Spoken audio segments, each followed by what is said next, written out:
আমরা আমাদের বাচ্চা কাচ্চাদেরকে দেখতেছি, ইয়াং জেনারেশনে বাচ্চারা কিন্তু ছোটবেলায় দেখে শিখে, বাচ্চারা কিন্তু পড়ে শেখে না। আপনি যেটা করবেন সে সেইটাই দেখে দেখে শেখার জন্য চেষ্টা করে। এই জন্য বাচ্চাদের জন্য আপনাদেরকে বলবো যে 8টা বিষয়ে বাচ্চাদেরকে আমরা যদি এখন থেকেই সতর্ক হয়ে তাদের সাথে একটু বিহেভিয়ারগুলো ওইরকম করে করার চেষ্টা করি, এটা আমাদের বাচ্চাদের জন্য ভালো হবে।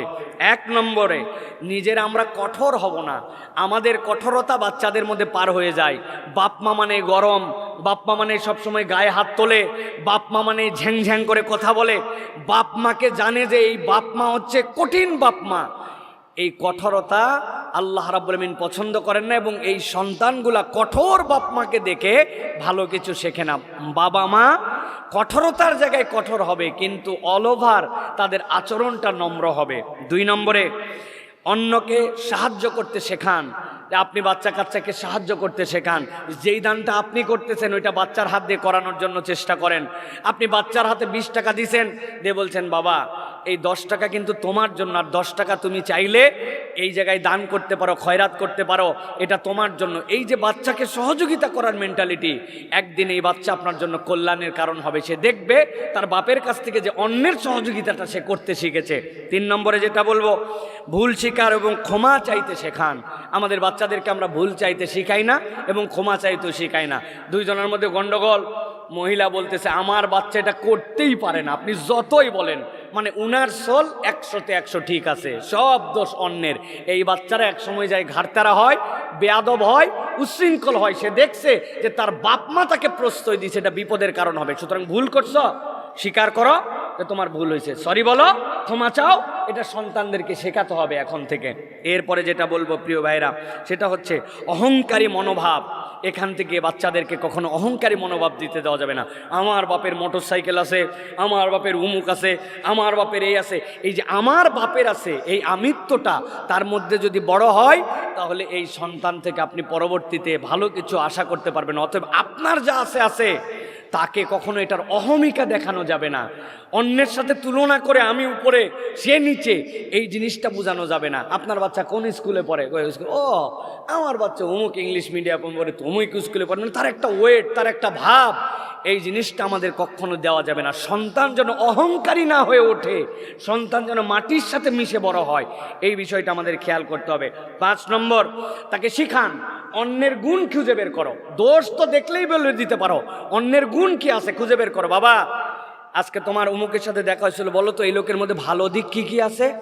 দেখবেন বাচ্চা তো দূরের কথা, আমরা যেগুলো বুড়া ধারা তাদেরকে যদি জিজ্ঞাসা করা হয় যে আমার ইমাম সাহেব একজন আছে, আমার খতিব সাহেব আছে, তাদের খারাপ দোষ কি, ওরে বাবা উনি মসজিদে ঢোকার থেকে ফলো করা শুরু করছে, সব বের করে ফেলছে। ভালো গুণ কি কি আছে উনি আর খুঁজেই পারে না। অথচ আপনার ইমাম বিশুদ্ধ কোরআন তেলাওয়াত করতে পারে, আপনার ইমাম টাইমলি নামাজে আসে, আপনার ইমাম এই মসজিদে 1 ওয়াক্ত নামাজ কাজা করে না, আপনার ইমাম ঢোকার পরে মাশাআল্লাহ সে দুখুলুল মসজিদ পড়ে, ওই মসজিদের যাওয়ার আগে সবচেয়ে বেশি সালাত আদায় করে উনি যায়। ওই লোকটা সবসময় সাদা কাপড় পরিচ্ছন্ন পরার চেষ্টা করে, চুল দাড়ি গোঁপ মোচ কোনো সময় এলোমেলো দেখা যায় না। উনি খুঁজেই পায় না ইমামের কোনো গুণাগুণ। বাচ্চাকে দেখা হলে পজিটিভিটি খুঁজে বের করতে বলবেন আগে। এই মাঠে নিয়ে আসছি, বলো এখানকার পজিটিভ কি কি দেখছো তুমি, বাহ ওই বাচ্চাটা তাহলে মানুষের পজিটিভিটি খুঁজে বের করতে শিখবে। আমরা আগেই নেগেটিভ খুঁজে বের করার জন্য চেষ্টা করি। খবরদার, এখান থেকে আমাদের বেঁচে থাকার জন্য চেষ্টা করি। 6 নম্বর, ইসলামী সংস্কৃতি তাকে শেখান, বড়দেরকে সম্মান করতে শেখান, অন্যকে সাহায্য করতে শেখান। ইসলাম যে বিউটিফুল সংস্কৃতি তাকে দিয়েছে, এই ক্ষেত্রে আপনি তাকে সতর্ক করেন। 7 নম্বরে যেটা বলবো, বাচ্চারা তো আর এমনি এমনি হবে না, এরা মাটির মতো, এদেরকে আপনার গড়ায় নিতে হবে।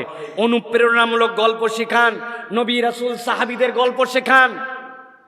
আপনি আপনার বাচ্চাকে ঘুম পাড়ান কি দিয়া? পুন্ডি পুকুরের গোড়াতে বিশাল বড় একটা শিয়াল ছিল, সেই শিয়াল রাত্রেবেলা জিভা বার করে আসতো, ঘুমা তাড়াতাড়ি ঘুমা। ওকে শিয়ালের গল্প শুনে ঘুমাচ্ছে, আছে না নাই? মিথ্যা কথা বলে তাকে ঘুমাচ্ছে, তাকে ভয় দেখাচ্ছে।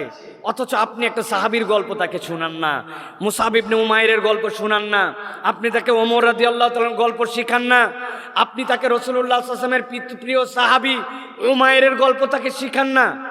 দুঃখ আর কোথায় রাখবো? গল্প শোনাবেন কি? বাপ মা জানলে না শোনাবে, কথা ঠিক কিনা? এই জন্য তাদেরকে অনুপ্রেরণামূলক নবী সাহাবীদের গল্প ছোট্ট ছোট্ট করে একটু শোনানোর জন্য চেষ্টা করবেন প্রিয় ভাইয়েরা।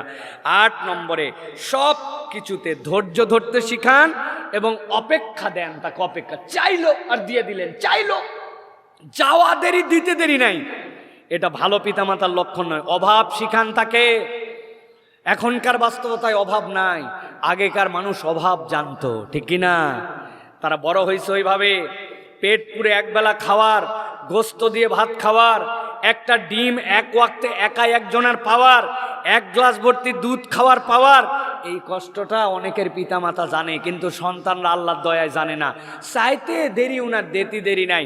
উনি জানে এই চিপসের প্যাকেট যেটা দিলাম পুরাটা খাবে না, ওর শখের ক্ষুধা, খুলবে অল্প একটু খাবে, ফেলে দিবে না।